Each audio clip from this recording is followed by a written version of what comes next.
Altura para analisarmos os temas do dia e, como sempre, em estúdio está Duarte Caldas, analista da IG Markets. Duarte, muito bom dia. Começando por um tema que não é novo, já tem vários meses, o tema da Grécia. Depois desta aprovação do segundo programa de ajuda, a verdade é que ninguém acredita que a Grécia vai, ou pelo menos é assim que é apresentado este segundo programa, como sendo insuficiente, não resolvendo o problema porque vai apenas adiá-lo. A Fitch não perdeu tempo e fez logo questão, embora não sendo de forma surpreendente, cortar o rating, e tudo indica que, segundo a Fitch, o incumprimento é ou está iminente. Enfim, isto é uma questão de alguma forma técnica, porque esta medida da Fitch de reduzir o rating da Grécia de CCC para C, portanto, que é o rating atribuído antes de default, basicamente transmite o ponto que, do ponto de vista da Fitch, o facto da Grécia introduzir ou estar a votar no Parlamento, em princípio será para introduzir novas medidas, o princípio de retroatividade, introduzir as tais CACs, portanto as Collective Action Clauses, que não são nada mais nada menos do que cláusulas que vão obrigar de uma forma compulsiva a que, se uma maioria dos detentores das obrigações quiser aceitar essa reestruturação, então os restantes são automaticamente obrigados também a aceitar. Portanto, basicamente é só isto. E, portanto, se isso acontecer, o facto de elas serem introduzidas não constitui por si um default, não é? Portanto, no sentido em que não fará despoltar os tais CDS, porque é disso que se trata, no fundo, mas se elas forem acionadas, se essas cláusulas então forem acionadas, então isso já, à partida, constituiria um default e, portanto, faria com que a Grécia fosse classificada nessa categoria. Olhando para estes dados, estas previsões conhecidas esta manhã pela Comissão Europeia, Portugal, segundo estas estimativas, vai cair 3,3% este ano, Grécia 4,4%. Parece, e olhando apenas para estes números, parece que está mais evidente aquele alerta há poucos meses de Christine Lagarde de que a austeridade não pode ser a única prioridade, é preciso também fomentar o crescimento económico. Sim, mas a questão é que o fomentar o crescimento económico tem que ser uma política na segunda fase, ou de uma segunda fase. Eu acho que, com certeza que é péssimo estar toda a gente em austeridade neste momento, mas a verdade é que eu não vejo outra solução, quer dizer, mesmo, enfim, é engraçado porque no outro dia estivemos a falar sobre isso na IG Markets e a ideia era, por exemplo, a ideia de baixar a TSU, que era uma medida que à partida estimularia a competitividade, promoveria mais as exportações, por exemplo, tornaria as empresas mais competitivas, reduz os custos, etc, etc. Mesmo uma medida dessa natureza tem um impacto numa conjuntura em que apenas um país ou dois países tomam essa medida, mas se todos os países tomarem essa medida, então deixa de haver o fator de competitividade dos países que tomam essa medida em relação aos outros, não é? Porque toda a gente toma a mesma medida, não é? Portanto, se isso pegar moda, então deixa de ser uma solução. Portanto, as políticas de crescimento e as políticas de criação de emprego têm que ser feitas numa segunda fase e eu julgo que é isso que está a ser planeado e acredito que ao longo deste ano vamos assistir a várias medidas nesse sentido. Aquilo que tem sido feito, e desde logo pelo Banco Central Europeu, que neste momento é a única instituição que pode ativamente criar políticas de crescimento, a partir do quê? De dois grandes pilares, a redução da taxa de juros, não é? Reduzir o custo do dinheiro, por um lado, e, por outro lado, fomentar o fluxo de crédito. E isso o Banco Central Europeu tem feito.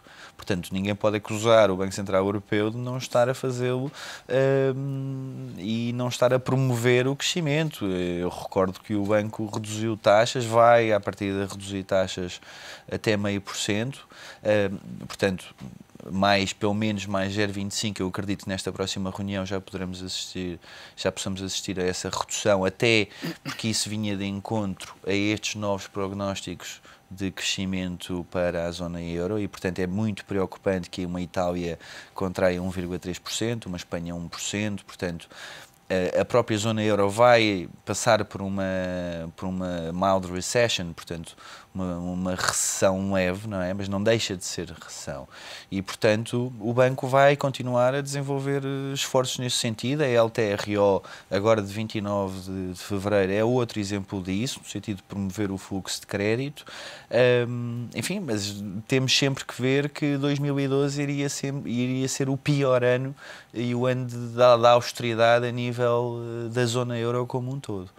Ainda assim, estavas a falar precisamente de um dos estímulos ou das ajudas do Banco Central Europeu, nomeadamente a LTRO. O Deutsche Bank lançou ontem uma nota em que dizia, através do economista-chefe da instituição, Thomas Mayer, que provavelmente o Banco Central Europeu vai acabar com este tipo de operações, ou seja, esta será a segunda e última, pelo menos para já.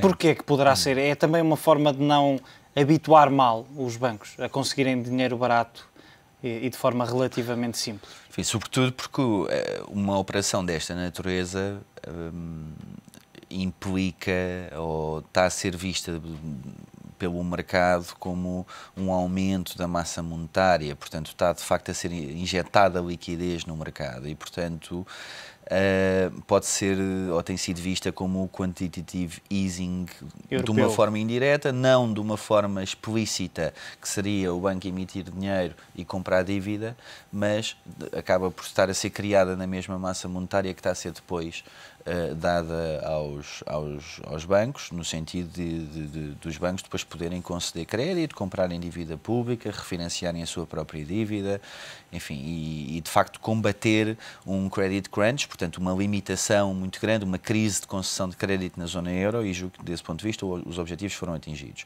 E a situação estabilizou.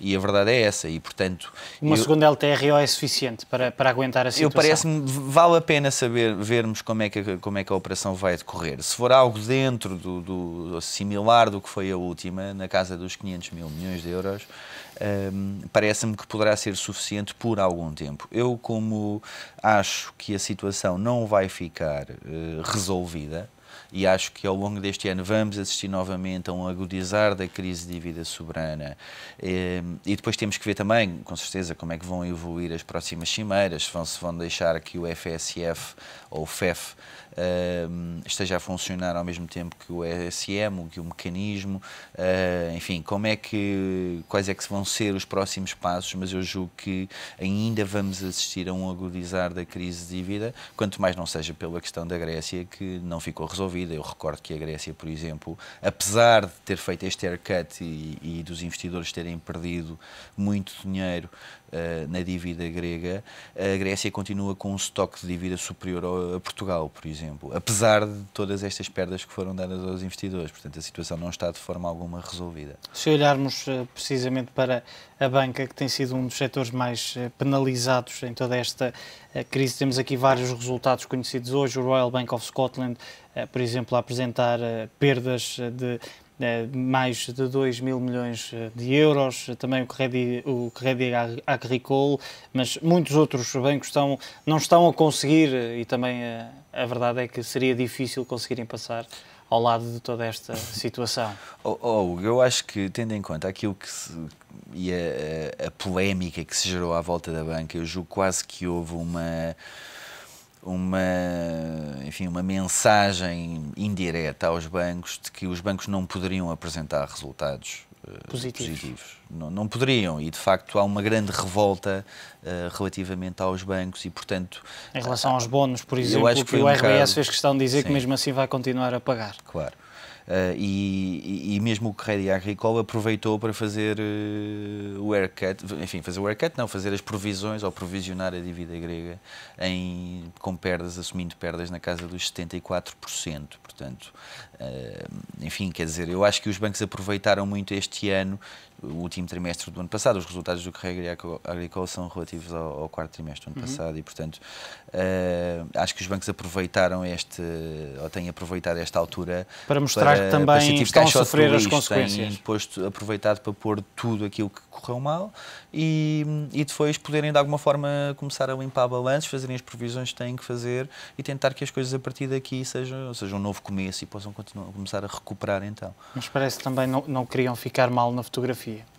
Por isso é que aproveitaram também para meter os maus ativos nesta altura. Sim, eu acho que houve, ou terá havido, enfim, com certeza que isto não passa de pura especulação, não é? Porque não se sabe, mas eu acredito que tenha havido uma espécie de um concílio. Sim, uma mensagem que terá sido passada aos bancos para que, enfim, os resultados fossem efetivamente apresentados ou que refletissem que as coisas estão mal, percebe? E os bancos, julgo que responderam a isso e tentaram de alguma forma pôr tudo aquilo que não puseram ou que não estava ainda considerado como efetivamente necessidade de ser uma provisão, enfim, aproveitaram e limparam para limpar balanço e tentar pôr, enfim, pôr agora nestes resultados esses ativos. Duarte, rapidamente, apesar desta crise, o euro, nomeadamente face ao dólar, continua aqui a ganhar terreno. Hoje, por exemplo, ganha 0,5%. Continua a ser, aliás, uma moeda forte mesmo perante esta crise difícil. Enfim, esta questão e a dinâmica do euro, já tínhamos alertado para esse ponto, mas eu julgo que o principal fator que vai estar a condicionar a evolução cambial vai ser a expansão dos balanços dos respectivos bancos centrais. Normalmente, aqui, o principal fator a condicionar a evolução cambial são as taxas de juro. Como neste momento as taxas de juro estão em um nível, enfim, estão congeladas, por assim dizer, à exceção do Banco Central Europeu, que eu acredito que ainda vai reduzir taxas mais 2 vezes. Enfim, então nessa situação, parece-me que, tendo em conta a expansão que nós temos assistido a nível do balanço do Banco Central Europeu, e ainda não sabemos quando é que vai ser a expansão do balanço em resultado desta próxima LTRO, não é? De 29 de fevereiro, da próxima semana. Mas, tendo em conta que o Banco Central Europeu vai expandir ainda mais o balanço e ainda vai ter que descer taxas, portanto, são 2 fatores muito negativos para a moeda única.